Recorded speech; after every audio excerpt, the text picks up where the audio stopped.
પાલનપુરમાં પૂર્વ કેન્દ્રીય મંત્રી હરીશ ચૌધરીનું નિવેદન સામે આવ્યું છે। નરેન્દ્રભાઈ અને અમિતભાઈ આપણી બાજુના છે। જોકે હરીશ ચૌધરી દ્વારા નિવેદન આપવામાં આવ્યું છે અને વધુમાં કહ્યું છે કે આપણે ગૌરવ લેવા જેવી બાબત છે। હું 2014 ચૂંટણીમાં તમને કહેતો હતો કે ભૂવો ધૂણશે તો નાળિયેર આપણી બાજુ ફેંકશે।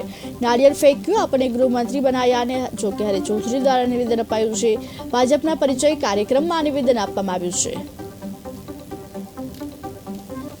क्या भूવો ધૂણશે નાળિયેર નોખશે તો નોખ્યું કે ન નોખ્યું, આપણને ગૃહમંત્રી બનાયા કે ન બનાયા।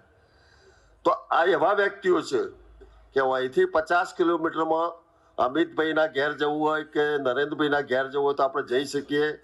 નહીં કે તમે સંસદ સભ્ય થો ને, હું સંસદ સભ્ય તમે મને 3 નહીં 4 વખત બનાવ્યો, પણ 4 વખત બનાવ્યો, 3 વખત તો હું દિલ્હીમાં ગયો ને તો કોઈ મને ઓળખતું નહોતું।